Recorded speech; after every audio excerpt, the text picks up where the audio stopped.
आपदामपहर्तारं दातारं सर्वसम्पदां लोकाभिरामं श्रीरामं भूयो भूयो नमाम्यहम्। उल्लङ्घ्यसिन्धो सलिलं सलीलं याशोकवह्नि जनकात्मजाया आदाय तेने बददाह लङ्का नमामि ताम्राञ्जलिराञ्जनेयम्। कृष्णाय वासुदेवाय हरे परमात्मने प्रणता क्लेशनाशाय गोविन्दाय नमो नमः। बोले सद्गुरुदेव भगवान की जय, बोले गजानन भगवान की जय, सत्यनारायण लक्ष्मी नारायण भगवान की जय, श्यामति रामचंद्र भगवान की जय, पवन सुत हनुमान की जय, जगज्जननी दुर्गे मैया की जय, शंकर भगवान की जय, काशी विश्वनाथ की जय, बांके बिहारी लाल की जय, जुगल जोड़ी सरकार की जय, सत्य सनातन धर्म की जय। जयकार वीर बजरंगी हर हर हर हर महादेव, हर हर हर हर महादेव शंभो। भगवान श्री आनंद कंद सिद्धानंद बांके बिहारी मधुर बिहारी भगवान श्री सत्यनारायण लक्ष्मी नारायण श्री सीताराम भवानी शंकर उमापति महादेव श्री हनुमान जी महाराज माँ भगवती परम्बा जगदम्बा राजराजेश्वरी माँ भगवती दुर्गा सभी आवाहित और स्थापित देवताओं के चरणों में बारंबार बंधन और प्रणाम करते हुए आप सभी भक्तों के, संतों के, विप्रों के हृदय में निवास करने वाले परम आराध्या श्री ठाकुर जी के चरणों में बारंबार वंदन और प्रणाम करते हुए आप सभी भक्तवती माताओं के हृदय में निवास करने वाली माँ भगवती जगदम्बा, माँ भगवती दुर्गा के चरणों में बारंबार प्रणाम करते हुए आज पुनः माघ मास के पुण्य और पवित्र अवसर पर, माघ मास के अवसर पर भगवान श्री आनंद कंद सिद्धानंद की अपार कृपा से माघ महत्म्य का जो सार, माघ मास का जो कथा आप और हम श्रवण और गान कर रहे हैं, क्योंकि कथा सत्संग उसी को प्राप्त होती है जिसके ऊपर भगवान की कृपा होती है। जिसको चाहे भगवान कथा रूपी जो है ये अमृत पान करवाना चाहे, वही इस कथा सार का अमृत पान कर सकता है। तो आइए, कल हमने जो है माघ महत्म्य में स्वयं श्री दात्रेय भगवान ने सहस्त्रार्जुन को जो है इस माघ मास की महिमा बताई, और किसी ने नहीं, भगवान के ही अंश अवतार हैं दात्रेय जी, और स्वयं दात्रेय भगवान जो है इस माघ मास की महिमा बताते हैं कि हे सहस्रार्जुन, हे कार्तवीर्य, ये जो माघ मास है, इस मास के ऊपर या इस मास में भगवान की अपार कृपा की प्राप्ति होती है। बोला जो इस मास में भगवान की शरणागति को ग्रहण करता है, जो माघ मास में भगवान के चरणारविंद में जो है बैठ करके भगवान का भजन, भगवान का जो है स्मरण और भगवान का गुणगान करता है, जो माघ मास में जो है त्रिकाल स्नान करता है, बोला भगवान श्री बिहारी जी की अपार कृपा उस भक्त के ऊपर प्राप्त होती है। तो कार्तवीर्य सहस्त्रार्जुन ने बताया, पूछा महाराज ये तो एक आप केवल सुना रहे हैं कि माघ मास में अगर कोई जो है दान करेगा, अगर कोई जप करेगा, अगर कोई तीर्थ करेगा, अगर कोई गंगा स्नान करेगा, अगर कोई तीर्थों में स्नान करेगा तो भगवान की कृपा प्राप्त होती है, ये आप बता रहे हैं। बोला हाँ। सहस्रार्जुन जो है भगवान दात्रेय बोल रहे हैं, हाँ मैं बता रहा हूँ ये कि जो माघ मास में भगवान का पूजन करेगा, भगवान के मंदिर की सेवा करेगा, भगवान के मंदिर का मार्जन करेगा, उसके ऊपर भगवान की कृपा प्राप्त होगी। तो सहस्त्रार्जुन ने बोला महाराज ऐसा नहीं, पहले किसी को प्राप्त हुई है क्या? जो आप बोल रहे हो कि माघ मास में जो है स्नान करने से, माघ मास में दान करने से, माघ मास में जो है तीर्थ करने से, माघ मास में तीर्थों में स्नान करने से भगवान की कृपा प्राप्त होती है, तो पहले किसी के ऊपर ऐसी कृपा हुई है? तो तब जाकर के जो है कौन बोल रहे हैं? दात्रेय भगवान बताते हैं। ये कल कथा चली थी। दात्रेय भगवान कहते हैं, हे कार्तवीर्या, एक भृगुवंश में उत्पन्न एक कल्याणी एक ब्राह्मणी थी।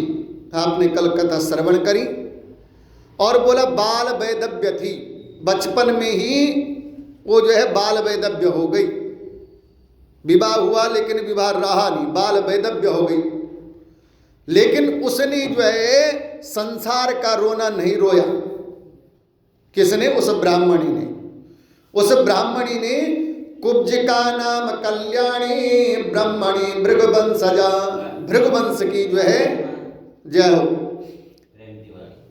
भृगुवंश की जो ब्राह्मणी है, कुब्जिका जिसका नाम है, बोले बाल वैदव्य थी लेकिन संसार का रोना नहीं रोई हो कि मेरे साथ ऐसा हो गया, भगवान मैंने किसी का क्या बिगाड़ा था। उसने प्रारब्ध का खेल समझ लिया कि पूर्व जन्म में मेरे कोई ऐसे कर्म रहे होंगे जिसके परिणाम स्वरूप जो है मुझे ऐसा दुख की प्राप्ति हुई है। इसलिए उसने रोना छोड़ करके क्या करा? बोला क्या करा उसने फिर? बोला विंध्या पादे महाक्षेत्रे रेवा कपिल संगमे तत्र सा वर्तने भूत्वा नारायण परायण।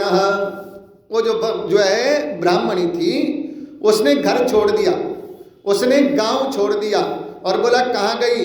बोला विंध्याचल पर्वत की तराई पे, पर्वत के ऊपर नहीं, विंध्याचल पर्वत की तराई में रेवा क्षेत्र में जो है कपिल के संगम पर, जहाँ कपिल जो है गंगा का जो है संगम होता है, उस संगम पर गई और वह बर्तनी वहाँ अपनी कुटिया बना करके भगवान नारायण की सेवा में, भगवान के नारायण के ध्यान में, भगवान श्री नारायण की भक्ति में जो है वहाँ निवास करने लग गई। बोले श्री कृष्णचंद्र भगवान की। और बोला निवास कैसे किया? ऐसा नहीं कि अकेला निवास किया, ये नहीं कि घर छोड़ दिया लेकिन वहाँ भी घर का जप चल रहा है। बहुत सारे घर से चल पड़े लेकिन अभी जो है मन में चल रहा है कि मैं घर से तो निकली हूँ लेकिन घर में दूध वाला आने वाला है, ऐसा नहीं। बोला कैसी रही वहाँ पे? बोला सदाचारवती नित्यम नित्यम संग विवर्जिता, सदाचार गुणों से वहाँ युक्त होकर के उस ब्राह्मणी ने वहाँ पर निवास किया। और बोला आसक्ति से रहित, कोई भी आसक्ति नहीं, न घर की, न भूमि की, न वाहन की, न धन की, न सुख की, कोई चिंता नहीं कि सुख है कि नहीं है, धन है कि नहीं है। आसक्ति से रहित मतलब किसी चीज पे आसक्ति नहीं रही, ऐसे जो है निस्वार्थ होकर के जो है वहां पर निवास करने लग गई। और करती क्या थी? बोला भगवान की भक्ति करती थी, सुशील दानशील से पूर्ण, मतलब उस स्थान पर रह करके भी भगवान नारायण की सेवा करना, दान और धर्म में मन लगाना, ऐसे जो है वहाँ पर देवताओं का, पितरों का, अब ये नहीं कि अकेला देवता, यहाँ पर बहुत सारा जो है वृत्तांत आता है। बहुत सारे लोग बोलते हैं हम तो भक्ति कर रहे हैं महाराज, अपने पितरों को तो पूजा ही नहीं, तुम बाहर क्या भक्ति करोगे, स्वयं के पितरों का भी पूजन। तो वो जो बर्तनी ब्राह्मणी थी अपने पितरों का भी वहाँ जो है ध्यान करती, अपने पितरों का भी पूजन करती, देवताओं का पूजन करती और ब्राह्मणों का सम्मान, ब्राह्मणों का पूजन करती। ऐसे उस ब्राह्मणी ने बाल वैदव्य जो कुब्जिका नाम की ब्राह्मणी थी, ऐसा उस ब्राह्मणी ने वहां पर समय बिताया। और साथ साथ जो है बोला नर्मदा नदी के तट पर अति पुण्य मासों में जो है पुण्य करके बिताती। इस तरह जो है उस ब्राह्मणी ने बलकल वस्त्र धारण कर लिए, कोई घर के वस्त्र नहीं, बलकल वस्त्र धारण कर लिए, नारायण को ही सब कुछ मान लिया। जैसे लक्ष्मण कल जी बताया था ना, लक्ष्मण जी को बोला निस्वार्थ प्रेम, निस्वार्थ भक्ति, सकाम निष्काम भक्ति, जिसमें कोई कामना ना हो। जैसे मैंने कल उदाहरण दिया, निष्काम भक्ति किसकी थी, बोले लक्ष्मण की। बन जाते हुए भगवान राम जी ने बोला घर रहो, माता पिता की सेवा करो, राज्य की देखभाल करो। तुरंत लक्ष्मण ने हाथ जोड़ दिए, बोला नहीं रहूंगा। बोले क्यों नहीं रहोगे, बोला माता रामो मत पिता रामचंद्रा, स्वामी रामो मत सखा रामचंद्रा। हे भगवान कैसी बात करते हो, आप घर रहो, मेरे लिए तो माता भी आप हो, मेरे लिए तो पिता भी आप हो, मेरे लिए तो स्वामी भी आप हो और मेरे लिए तो मित्र भी आप हो, तो मैं किसके सहारे घर रहूं। इसको बोलते हैं निष्काम भक्ति, जिसमें कोई कामना नहीं है। वैसी इस कुब्जिका नाम ब्राह्मणी ने निष्काम भक्ति जो है वहां पर करी। नर्मदा नदी के तट पर बैठ करके धैर्य संतोष युक्त हो करके जो है 1 वर्ष नहीं 60 वर्ष तक, 60 वर्ष तक उसी तट पर बैठी रही। और 60 वर्ष तक जो उसने 60 मकर संक्रांति के व्रत किए, 60 वर्ष तक उसने 60 मकर संक्रांति के व्रत किए। और 60 मकर मास यानी माघ के महीनों में उसने उस नर्मदा की नदी पर, कपिला जो है नदी में, वहां उस संगम पर उसने स्नान किया, उस कुब्जिका नाम के ब्राह्मणी ने।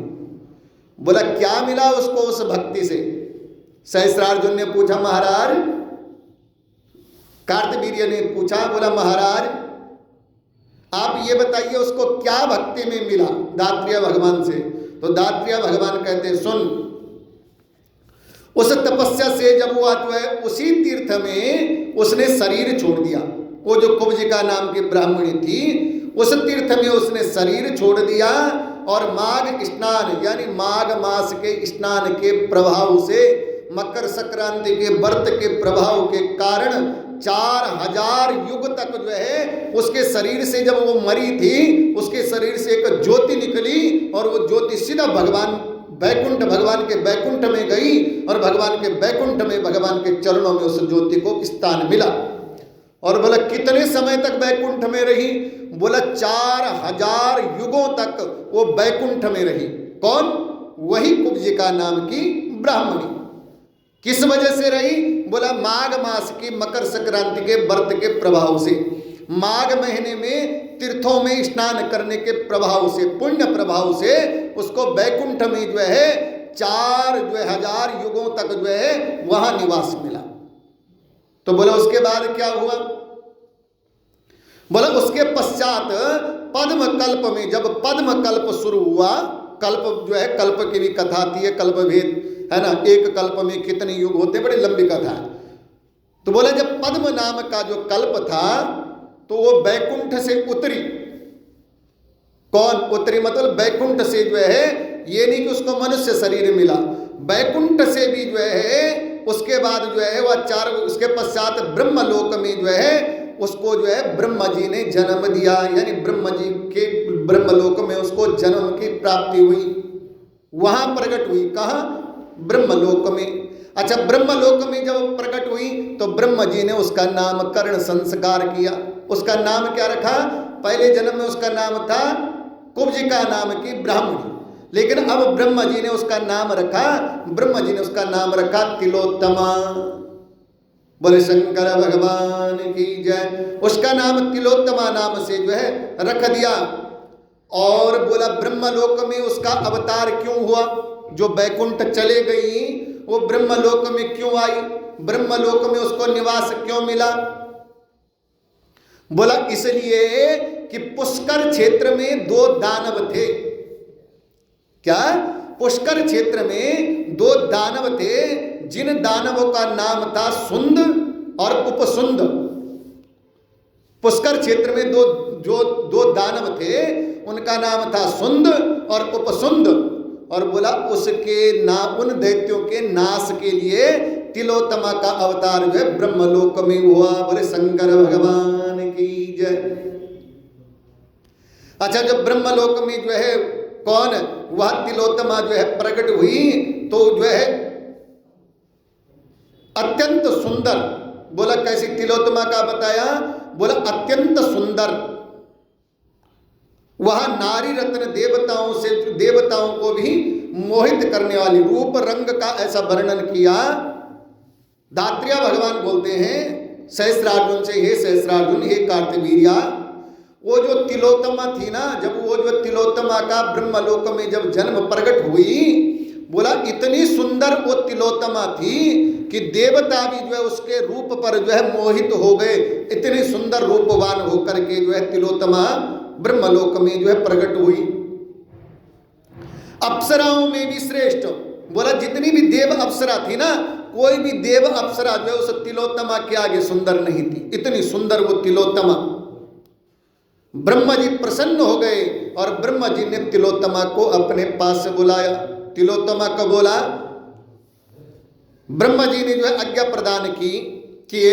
उन्होंने कहा, हे मृगनयनी, हे तिलोत्तमा, तुम दैत्य के नाश के लिए तुम्हारा जो है यहाँ प्रकट होना, उसका एक ही कारण है कि सुंद और उपसुंद नाम के जो दानव हैं, उनका नाश केवल तुम्हारे द्वारा ही हो सकता है। इसलिए तुम जो है ब्रह्मलोक में प्रकट हुई हो। भगवान विष्णु के जो है धाम से, बैकुंठ से जो आए, वो तो प्रकट ही हो सकता है ना। जो भगवान के हाथों से जो है वो प्रकट ही हो सकता है। तो तिलोत्तमा को ब्रह्मा जी ने कहा, भगवान ब्रह्मा ने कहा, हे तिलोत्तमा, तुम इस ब्रह्मलोक में इसलिए उत्पन्न हुई हो, इसलिए प्रकट हुई हो कि सुंद और उपसुंद नाम के जो दानव हैं, उनका नाश तुम्हारे द्वारा ही होगा। इसलिए तुम यहाँ से जाओ।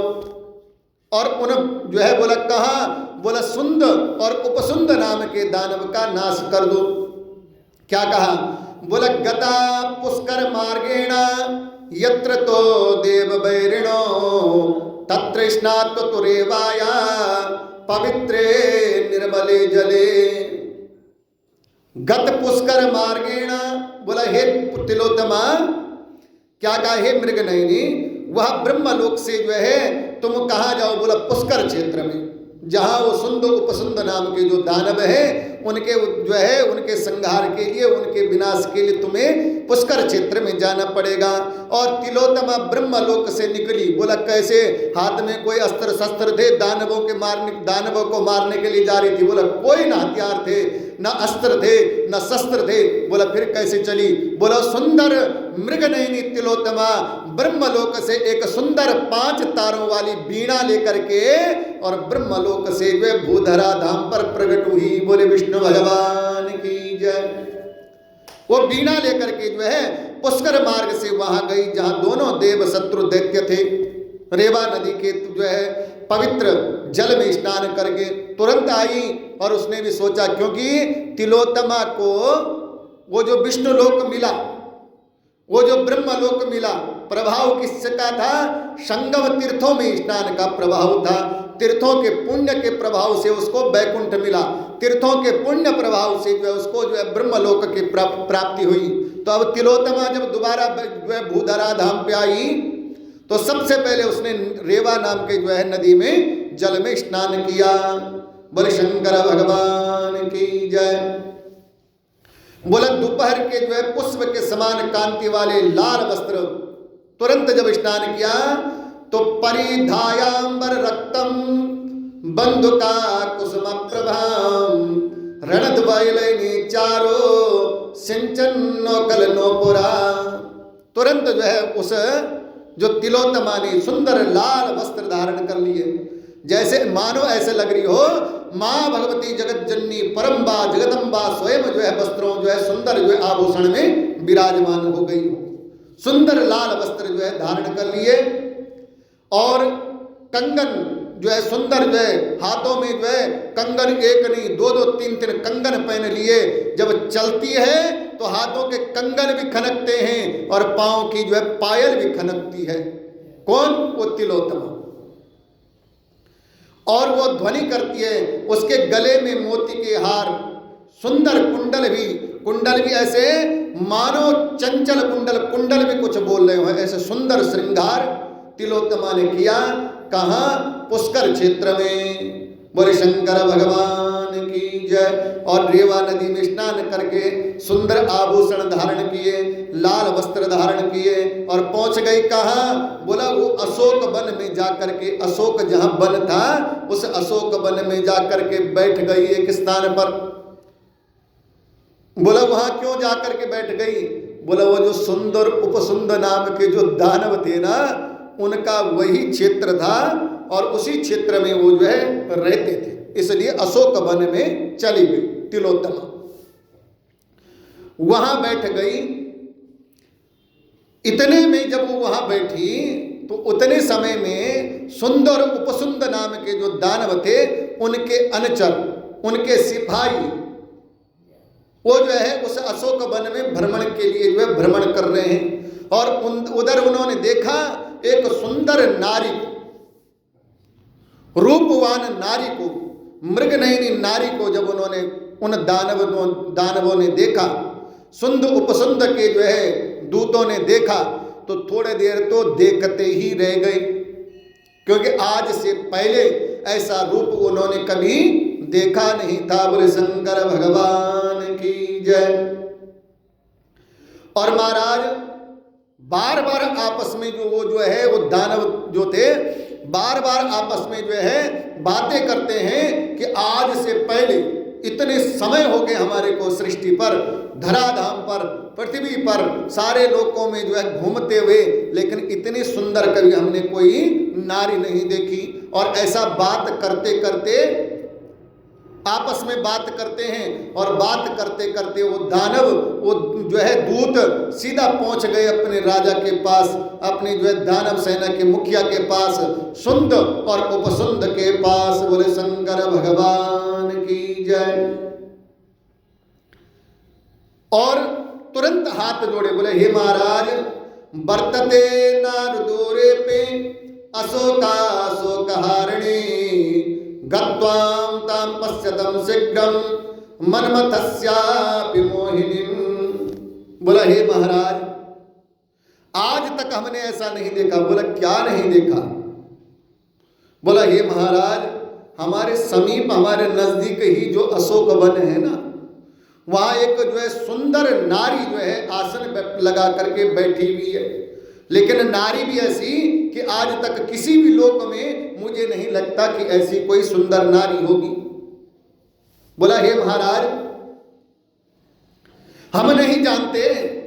वो दूत बोले, बोला हे महाराज, हम नहीं जानते हैं कि वो नारी न जाने कोई देवी हो, न जाने वो कोई जो है यक्षों में हो, न जानी जो है सर्पों की को जो है कोई जो है महारानी हो। क्या कह रहे हैं? बोला हे महाराज, हम नहीं जानते हैं कि वो कोई देवी है, हम नहीं जानते कि वो कोई दानवी है, हम नहीं जानते कि वो कोई नाग पत्नी है, हमें पता नहीं। लेकिन इतना पता है महाराज कि उससे सुंदर नारी कोई जो है त्रिलोकी में नहीं हो सकती। और साथ में कह दिया, बोला महाराज, इस समय वो जो दानव है ना, वो दूत हैं। बोले हे महाराज, इस समय सृष्टि पर, पृथ्वी पर, हे महाराज, इस समय सृष्टि में पृथ्वी पर आप ही इस पृथ्वी के मालिक हो, और पृथ्वी में जितने भी रत्न हैं वो रत्नों के मालिक भी आप हो। कौन करे? वो दानव करे, महाराज पृथ्वी पर जितने भी रत्न हैं उन रत्नों के मालिक आप हो। और जब रत्नों के मालिक आप हो तो जो स्त्री रत्न अशोक वन में बैठी हुई है, हम चाहते हैं वो स्त्री रत्न भी आपको प्राप्त हो जाए। बोले शंकर भगवान की जय। और बोला शोक विनाशनी वाज सन्निकट अशोक वन में है, आप दोनों वहां जाकर के एक बार उसको जरूर देखो किसको? बोला उस जो है स्त्री को जरूर देखो। इस प्रकार से जो है दूत कहते हैं। और तुरंत जो है सुंद और उपसुंद तिलोत्तमा को देखने के लिए तैयार हो गए। हाथ में वजनदार अपना गदा ले लिया, क्योंकि दानव है और दानवों का स्वभाव है कि जो किसी की भी वस्तु है वो हमारी है। दानव क्या, मानव क्या है? ये महाराज जो मेरा है सिर्फ वही मेरा है और जो मेरे हिस्से का नहीं वो मेरा नहीं है। दानव चाहे किसी का भी है वो मेरा ही है, वही दानवी स्वभाव। हाथ में गदा ले लिए, बड़े अस्त्र शस्त्र ले लिए दोनों ने, और पहुंच जो है निकल पड़े अपनी राजधानी से। कहाँ? बोला गदा लेकर शीघ्र स्नान करके जहां श्रृंगार से सजी हुई चंडी के समान, भगवती के समान तिलोत्तमा जहां बैठी हुई थी, वहां दोनों के दोनों पहुंच गए। तिलोत्तमा के सामने समक्ष खड़े होकर के दोनों दुष्ट सुंद और उपसुंद दोनों ने जब तिलोत्तमा को देखा तो दोनों के दोनों मोहित हो गए तिलोत्तमा के ऊपर। बोले शंकर भगवान की जय। अच्छा, ब्रह्मा जी ने कहा ना कि हे ब्रह्मा जी ने तिलोत्तमा को जो कहा, हे तिलोत्तमा ये सुंदर उपसुंद का जो है संहार तुम्हारे द्वारा ही हो सकता है। ये नहीं कहा कि तुम करना, ये नहीं कहा कि तुम मारना सुंद उपसुंद को। अगर मारने के लिए कहते तो कुछ अस्त्र शस्त्र देते, भाला देते, धनुष बाण देते, त्रिशूल देते, है ना, ब्रह्मपाश देते। ऐसा नहीं कहा, सिर्फ इतना कहा कि तिलोत्तमा तुम जाओ उस बसोक वन में और सुंद उपसुंद नाम के जो दो दानव है उनका संहार तुम्हारे द्वारा ही होगा, मारना नहीं, तुम्हारे द्वारा होगा। और इधर क्या हुआ, जब सुंद उपसुंद वहां पहुंचे तब तक तिलोत्तमा भी सोच रही है कि कैसे संहार होगा। लेकिन जैसी सुंद और उपसुंद नाम के जो दोनों दानव सामने देखे और उसको देख करके मोहित हुए तो तुरंत तिलोत्तमा समझ गई ब्रह्मा जी के बातों को कि मुझे करने की कुछ जरूरत है नहीं, इनका संहार अपने आप हो जाएगा। बोले शंकर भगवान की जय। बोला कैसे? सहस्रार्जुन ने बोला जो है कैसे? तो दात्रेय भगवान बोलते हैं सुनो, त्वमेवार्या त्यज्यते में भार्या तो मदिरीक्षण इत्याग्रहेण साराब्दो मातंगा विवसोन्मदो। तुरंत जो है मदिरा में दोनों के दोनों जो दानव थे ना, क्योंकि दानव किसको कहते हैं? जिसका व्यवहार शुद्ध ना हो, जिसका आहार शुद्ध ना हो, मदिरा के पान करके गए हुए थे दोनों दानव। वहां मदिरा का पान मतलब मदिरा पान करके गए हुए थे और दोनों दानवों ने जो है उन्मत्त होकर के परस्पर जो है एक दूसरे से कहने लग गए। क्या कह रहे हैं? बड़ा भाई कह रहा है छोटा भाई से कि त्वमेवार्या त्यज्यताम, मैं भार्या, अपने छोटे सुंद बोल रहा उपसुंद को, हे उपसुंद सुन, ये जो सामने तिलोत्तमा, ये जो नारी बैठी हुई है, ये सुंदर जो मोहनी जो सामने बैठी हुई है, तो उसको त्याग दे। बोला क्यों? बोला क्योंकि इसको मैं पत्नी बनाऊंगा, मैं इससे विवाह करूंगा। बोले शंकर भगवान की जय। तो तुरंत जैसे सुंद ने ऐसा कहा, उपसुंद ने बोला नहीं, आप अपने मन से जो है विवाह की बात त्याग दो, क्योंकि ये जो नारी बैठी हुई है, ये जो मोहिनी बैठी हुई है, इससे मैं विवाह करूंगा। बोले शंकर भगवान की जय। बड़े भाई तुम रुक जाओ, सुंदरी यह मेरी पत्नी बन जाए। दोनों जो है आपस में पहले तो अभी प्रेम से बात कर रहे थे। छोटा भाई बड़े को समझा रहा था कि भाई तुम चुप रहो, मैं विवाह करूंगा। बड़ा भाई बोल रहा था कि तुम छोड़ दो, मैं विवाह करूंगा। अब दोनों पहले तो प्रेम से बात कर रहे थे, धीरे धीरे क्रोध में बातें होने लगी। क्रोध से जब बात नहीं चली तो दोनों ने आपस में अस्त्र शस्त्र निकाल दिए। अब अस्त्र शस्त्रों से युद्ध होने लग गया। महाराज एक दूसरे भाई गदा से जो है एक दूसरे के ऊपर प्रहार करने लग गए। बोले शंकर भगवान की जय। कैसे प्रहार? बोला लड़ने भी ऐसे लग गए जैसे दो पागल हाथी लड़ रहे हो। पागल हाथी जब लड़ते हैं, पेड़ नहीं देखते, पहाड़ नहीं देखते, चट्टान नहीं देखते, कुछ नहीं देखते, तो बोला दोनों भाई ऐसे लड़ने लग गए, दोनों दानव ऐसे लड़ने लग गए जैसे कि कोई पागल हाथी लड़ रहा हो, और काल के विषय के बने हुए दोनों एक दूसरे पर गदा के प्रहार करने लग गए। प्रहार जो है परस्पर प्रहार के कारण दोनों ने इतना भयानक प्रहार किया लास्ट में कि एक ने एक की खोपड़ी में जोर से प्रहार किया, दूसरे ने दूसरे की खोपड़ी में एक साथ दोनों प्रहार किया, और दोनों के भाई वहां पर सुंद और उपसुंद वहीं पर धराशायी हो गए। किसी ने नहीं मारा, आपस में दोनों भाइयों ने एक दूसरे की जान ले ली और दोनों भाई वहां पर, दोनों दानव वहां पर समाप्त हो गए। बोले शंकर भगवान की जय। अच्छा, जब दोनों भाई जैसे समाप्त हुए ना, महाराज इस तरह सुंदोपसुंद जो है मार कर जो है पर्वत शिखर पर गिरने वाली, जैसी वो जो है सुंद और उपसुंद नाम के जो दानव थे, जैसे एक दूसरे को मार करके जमीन पर गिरे, उसी समय बोला एक आश्चर्य हुआ। बोला क्या हुआ? बोला जैसे आसमान से कोई बिजली चमकी हो और धरती पर वो बिजली आई हो, और वो बिजली झटक से निकल गई, और उसी समय जो वो तिलोत्तमा थी वो भी वहां से ब्रह्मलोक को चले गई। बोले शंकर भगवान की जय। वो तो आई उनके उद्धार के लिए थी। तुरंत उसी समय बिजली चमकी और वो ब्रह्मलोक को चले गई।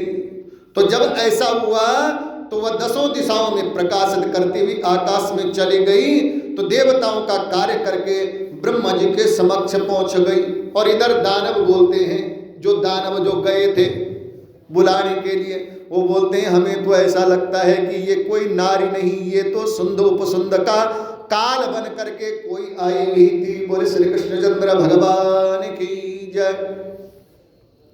और वो जो है ब्रह्मलोक में ब्रह्मा जी के समक्ष चली गई। ब्रह्मा जी ने भी बार बार जो है उसका आभार व्यक्त किया तिलोत्तमा का। तिलोत्तमा को जो है बारंबार जो है आशीर्वाद दिया, आभार व्यक्त किया, और बोला हे चंद्रमुखी, हे तिलोत्तमा, सुन, तूने अपने पुण्य के प्रभाव से वैकुंठ पाया, तूने अपने पुण्य के प्रभाव से जो है वैकुंठ में आकर के भी तूने हमारे देवताओं का कार्य किया, सुंद उपसुंद का संहार किया। इसलिए हे तिलोत्तमा, जा, मैं तुझे ऐसा स्थान देता हूं कि जब तक सृष्टि धराधाम रहेगा तब तक तू सदा बनी रहेगी। बोले श्री कृष्णचंद्र भगवान की जय। तिलोत्तमा ने हाथ जोड़े, बोला प्रभु कहाँ, किस क्षेत्र में? ब्रह्मा जी ने बोला हे तिलोत्तमा, मैं तुम्हारे को सूर्य के रथ में स्थान देता हूं। सूर्य भगवान के 7 घोड़े वाला रथ है, और बोला तुम्हारे प्रकाश से जो है सूर्य भगवान के रथ में तुम्हें स्थान देता हूं, तुम भी संसार को प्रकाशित करोगी, है ना। यह सूर्य के स्थान में जो है, सूर्य के जो है रथ में तुम्हें स्थान देता हूं। जब तक सूर्य आकाश में रहे तब तक अनेक प्रकार के भोगों को भोगो। जब तक सौर मंडल में, आकाश मंडल में सूर्य रहेगा तब तक जितना सुख है उतना सुख जो है तुम भोगोगी। ब्रह्मा जी ने आशीर्वाद दिया। हे राजन, इस तरह से कौन कह रहे हैं? बोला कार्तवीर्य को कह रहे हैं दात्रेय भगवान। उधर जो है राजा दिलीप को जो है गुरु वशिष्ठ बता रहे हैं, उधर जो है वेद व्यास भगवान सूत जी को बता रहे हैं। जगह जगह कथा चल रही है। तो बोला हे राजन, इस तरह से वह ब्राह्मणी अप्सराओं में श्रेष्ठ होकर के आज तक तिलोत्तमा, तब की बात है, सतयुग द्वापर में सतयुग की बात है, और वो तिलोत्तमा माघ मकर संक्रांति के व्रतों के प्रभाव से आज भी सौर मंडल में सूर्य भगवान के रथ में विराजमान है, सिर्फ माघ महत्म के प्रभाव से। बोले शंकर भगवान की जय। परम गति चाहने वाले, बोला जो परम गति चाहने वाले हैं, माघ स्नान उनको जरूर करना चाहिए। उस व्यक्ति को इस लोक में कुछ भी जो है अप्राप्य नहीं। जो माघ स्नान करता है तीर्थों में जाकर के, जो माघ का व्रत करता है, इस लोक में उसको कोई भी दुर्लभ वस्तु नहीं है, सब कुछ उसको प्राप्त हो सकता है। और क्या कह रहे हैं? बोला माघ स्नानेन राजेंद्र तीर्थे चेव विशेषता। बोला हे राजेंद्र, तीर्थ में किए गए माघ स्नान से बढ़कर कोई दूसरा साधन न तो स्वर्ग देने वाला है न पापों को विनाश करने वाला है।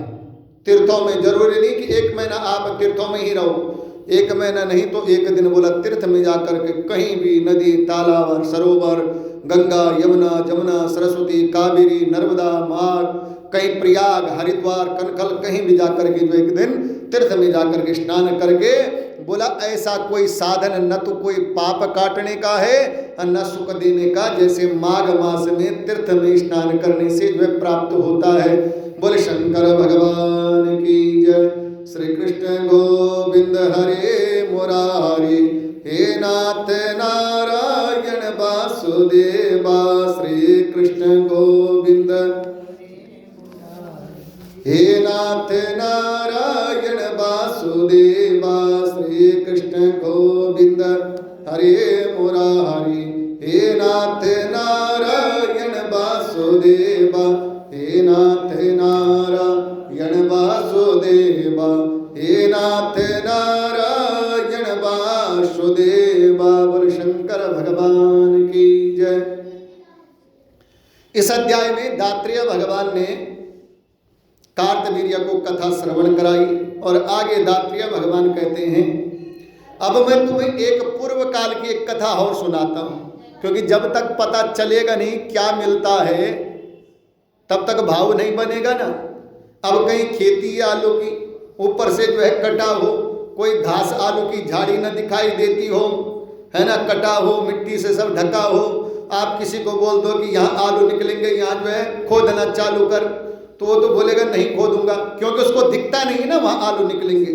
लेकिन जैसे ही वहाँ वृक्ष आलू के छोटे छोटे पौधे दिखेंगे, आप किसी को भी बोलोगे यहाँ खोदो तो आलू निकलेंगे, तो खोदेगा, है ना, क्योंकि भाव तभी बनता है जब प्राप्ति के साधन है, कुछ दिखेगा कि प्राप्त होना है। तो दात्रेय भगवान कह रहे हैं सहस्त्रार्जुन से, कार्तवीर्य से, बोला हे सहस्त्रार्जुन मैं तुम्हें अब जो है एक कथा और श्रवण करवाता हूँ। ये भी बहुत प्राचीन की है, बहुत पुरानी एक कथा है, बहुत प्राचीन एक इतिहास है। सतयुग में, आज का इतिहास नहीं, बोला सतयुग का इतिहास है। नैसद नगर में एक नैसद नाम का नगर था।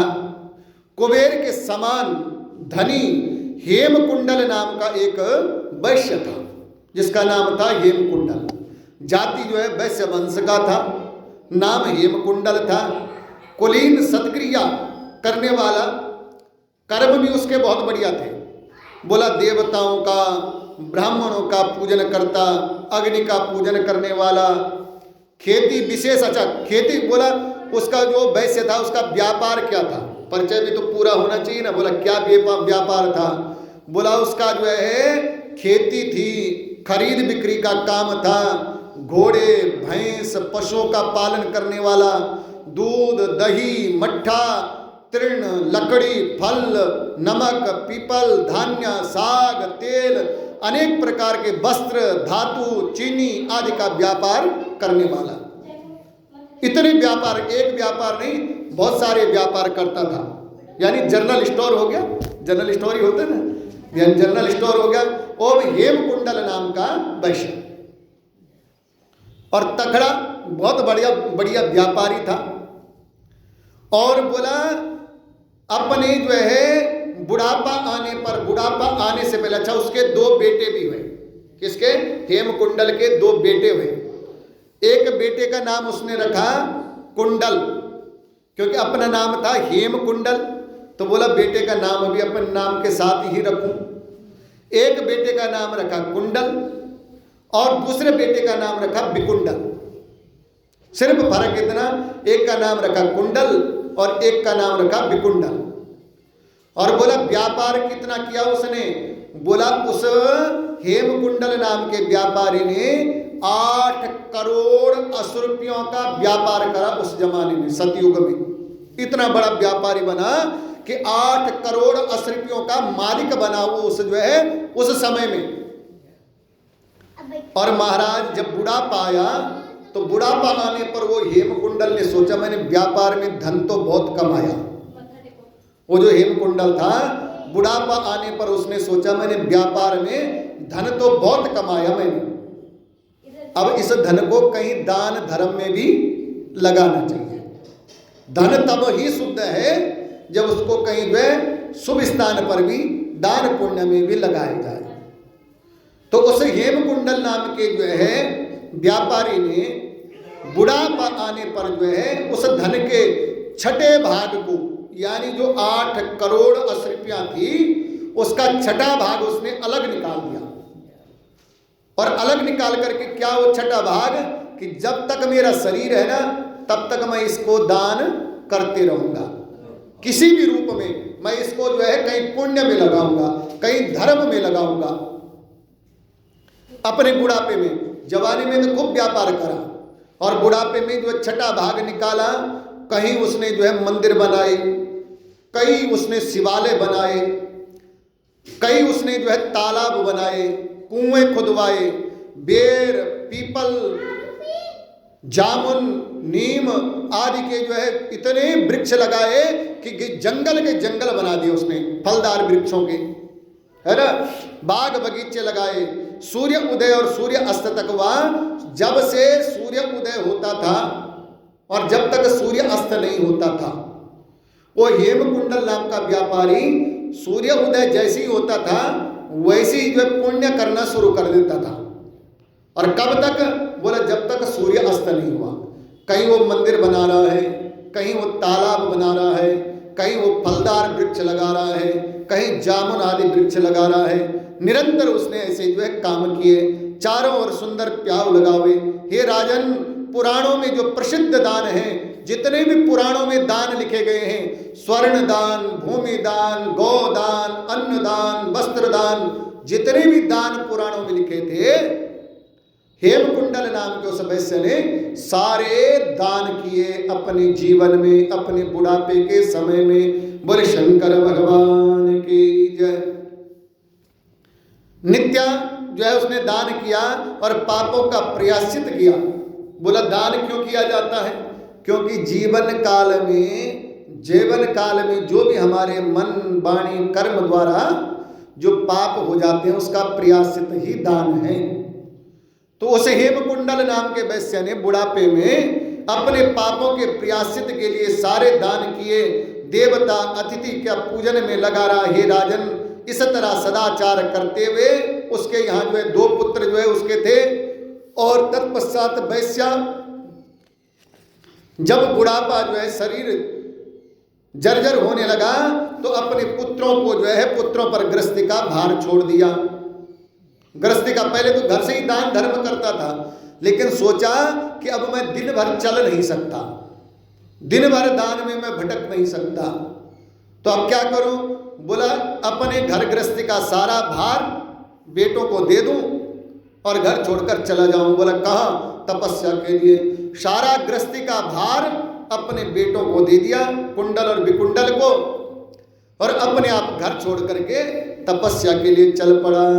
बोले श्री कृष्णचंद्र भगवान की जय। और गोविंद की तपस्या में अपने शरीर को कृष्ण करके जो है वह जो है अपने शरीर को त्यागा और वह जो है हेमकुंडल नाम का जो वैश्य था वो सीधा विष्णु लोक को प्राप्त हुआ।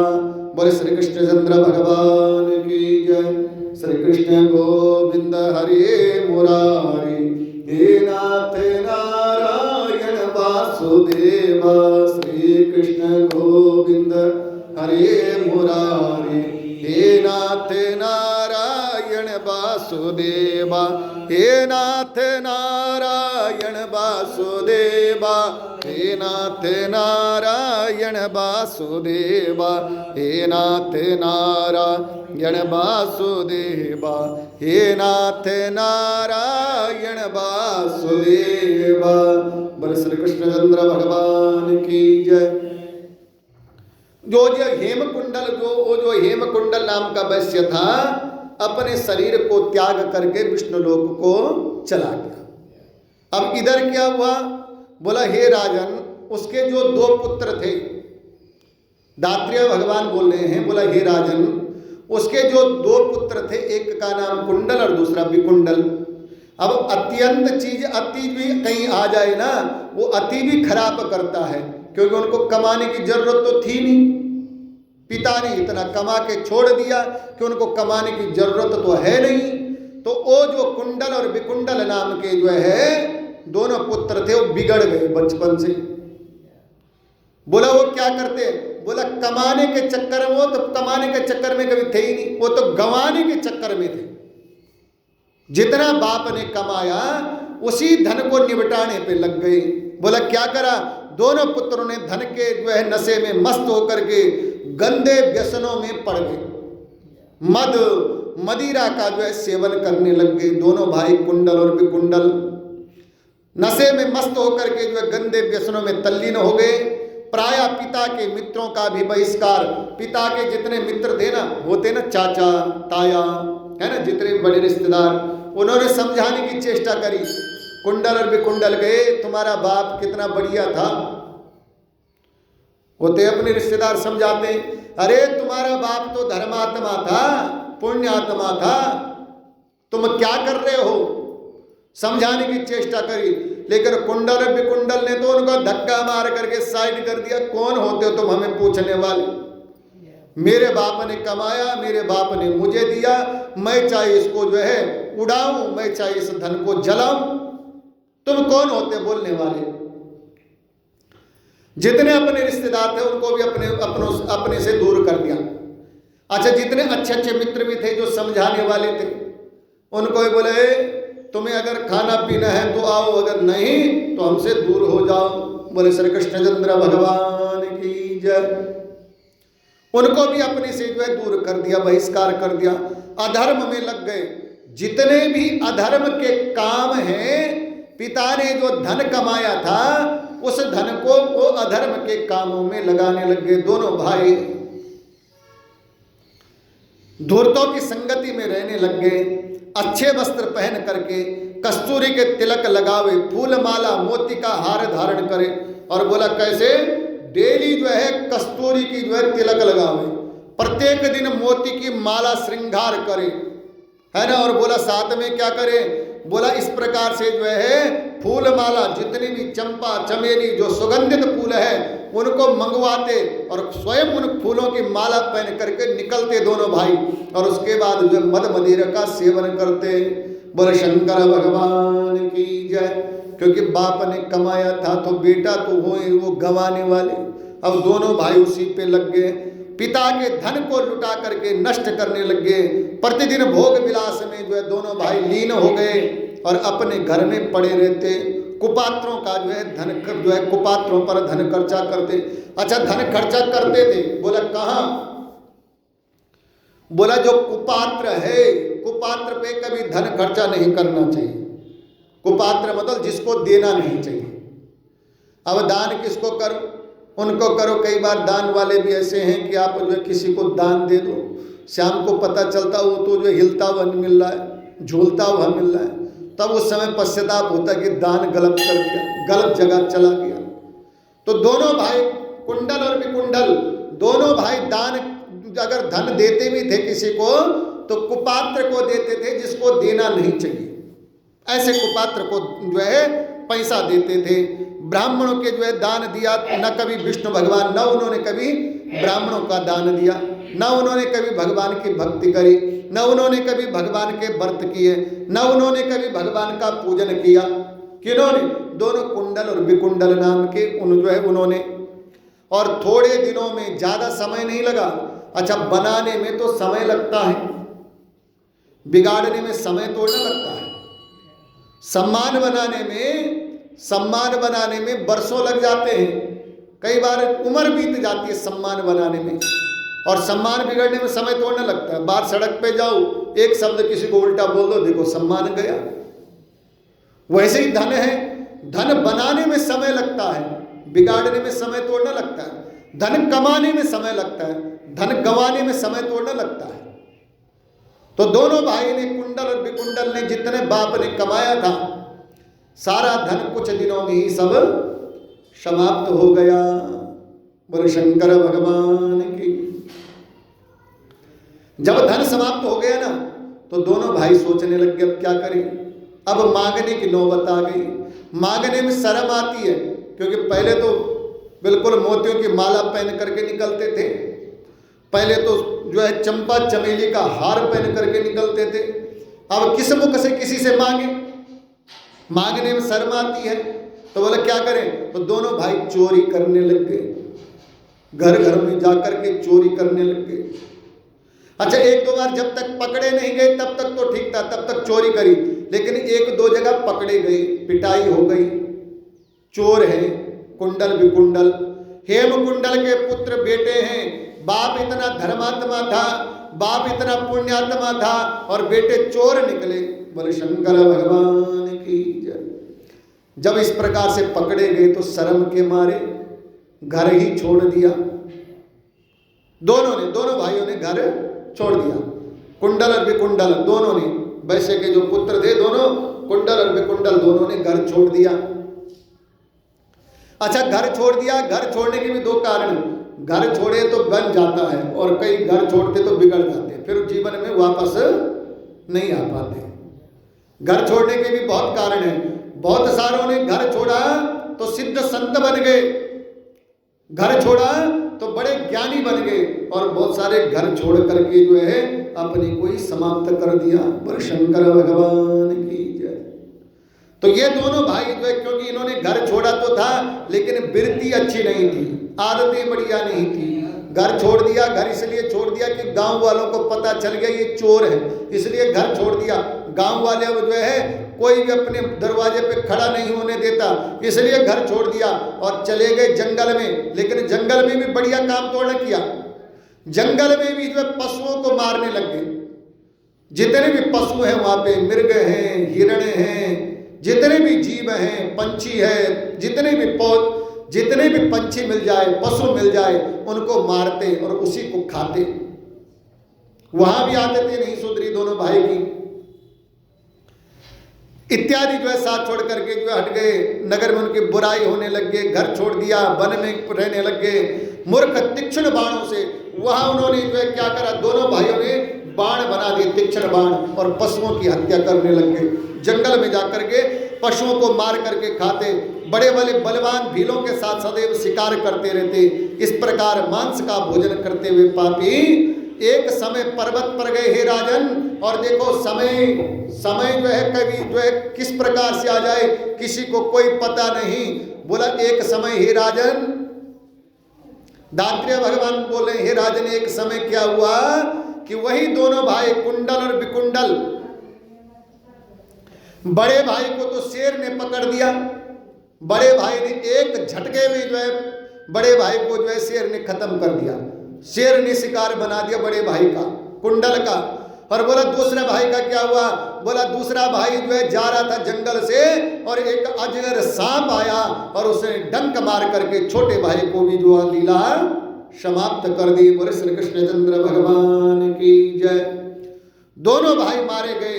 यमदूत तुरंत जैसे इनके शरीर से प्राण निकले, यमदूत आ गए इनके प्राण को लेने, अवस्थी इनके प्राण को लेने के लिए जो यमदूत आ गए।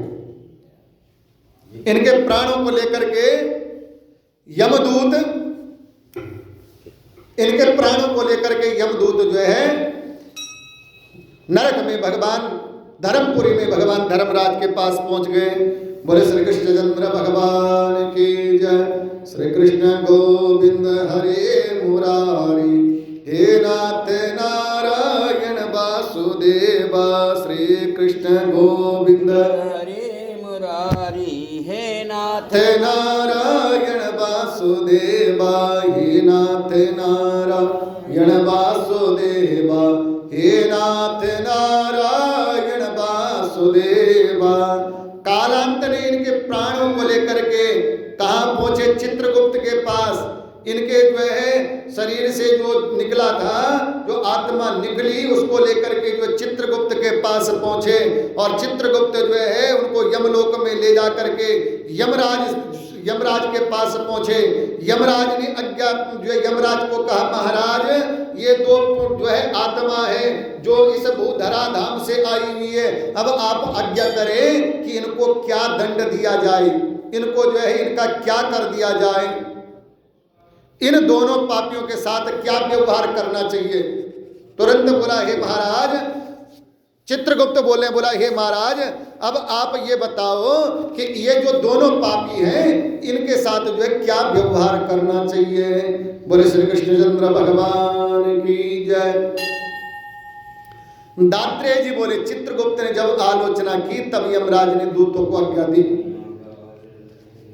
तुरंत जैसे ही जो है चित्रगुप्त ने पूछा तो तुरंत भगवान यमराज ने आज्ञा दी कि एक को तो जो एक भाई है उसको घोर नरक में ले जाओ, एक भाई को घोर नरक में ले जाओ जहां कठिन दुख होता है, और दूसरे भाई को सुनो, ध्यान से सुनना, कल के लिए जो कथा ऐसी है कि अभी सोचते रह जाओगे। बोला एक भाई को तो घोर नरक में ले जाओ जहां कठिन दुख हो, ऐसे नरक में ले जाओ, लेकिन एक भाई दूसरे भाई को स्वर्ग में ले जाओ।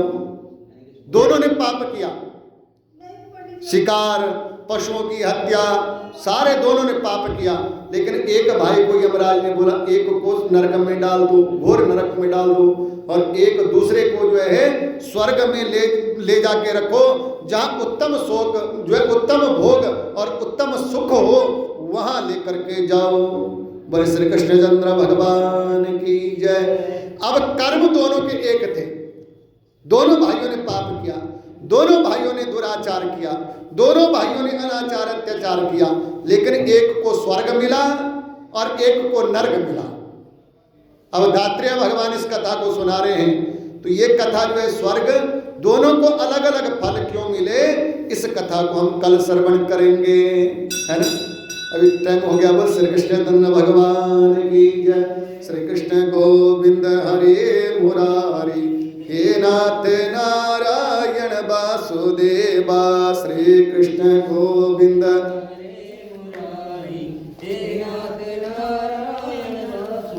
हे नाथ नारायण वासुदेवा, हे नाथ नारायण वासुदेवा।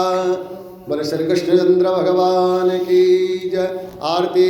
ओम चंद्रमा मनसो जात चक्षुः सूर्यो अजायत, श्रोत्राद्वाश्च प्राणस्य मुखादग्निरजायतः। ओम जय जगदीश हरे, स्वामी जय दीननाथ हरे। भक्त जनों के संकट, दास जनों के अब गुण क्षण में दूर करे। ओम जय जगदीश हरे, जो ध्यावे फल पावे, दुख बिन से मन स्वामी दुख बिन से मन का, सुख संपत्ति घर आवे, श्याम सुंदर घर आवे, कष्ट मिटे तन का। ओम जय जगदीश हरे, मात पिता तुम मेरे, शरण पड़ू मैं किसके, स्वामी शरण गऊ मैं किसके, तुम बिन और न दो।